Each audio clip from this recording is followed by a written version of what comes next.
ज़्यादा से ज़्यादा खिलाड़ियों को उस पार्टिसिपेट करवाना। उनका मूल उद्देश्य केवल जीत करना और पदक लाना या फिर अपना नाम रोशन करना नहीं था। उनको ज़्यादा संख्या में उस प्रतियोगिता के अंदर भाग लेने के लिए माना गया था।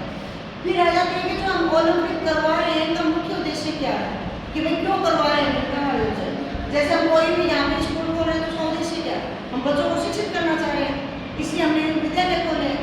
वैसे ही जो भी प्रतियोगिता करवाई जाएगी उनके पीछे लक्ष्य होते हैं कि उन लक्ष्यों को हमें प्राप्त करना है। तो ये कह रहे हैं कि जो पहला जो था विश्व के सभी देशों में शारीरिक शिक्षा तथा खेल प्रतियोगिताओं की ओर ध्यान आकर्षित करना, कि सभी को खेलों के प्रति इम्पोर्टेंस को जताना माना गया था। अब शारीरिक शिक्षा का हम वहाँ पे खेल करवाएंगे या उनको पढ़ाएंगे तभी तो पता चलेगा, और वो चीज़ें कहाँ देखेंगे जब वो कंपटीशन के माध्यम से उन चीज़ों को देखेंगे।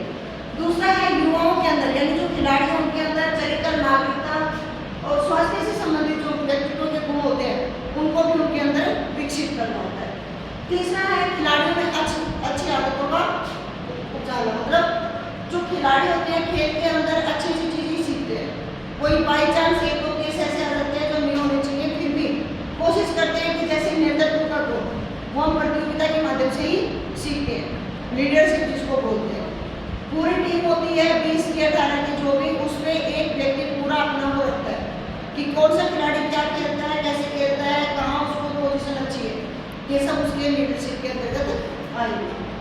फिर एक खिलाड़ियों में भाईचारे व देशभक्ति की भावना को विकसित करना भी हमारे ओलंपिक का मुख्य उद्देश्य माना गया था। और साथ ही में इस ओलंपिक का मुख्य उद्देश्य ये भी था कि कोविड ये सोचते थे कि कोई भी खिलाड़ी है उसको किसी जाति धर्म के आधार पर न देखा जाए, बल्कि किसके आधार पर देखा जाएगा, उसको एक उसके खेल के आधार पर। अब कई केसेस ऐसे भी हुए थे कि वो मेडल जीत रहे हैं लेकिन वो जाति उनकी नीचे थी, तो वो कह रहे हैं कि हमने उनको सम्मानित करेंगे, जबकि गवर्नमेंट क्या चाहता था, उन सब चीज़ों से ऊपर उठ के हम केवल खिलाड़ियों की खेल की भावनाओं को वहाँ पे विकसित देखना चाहते।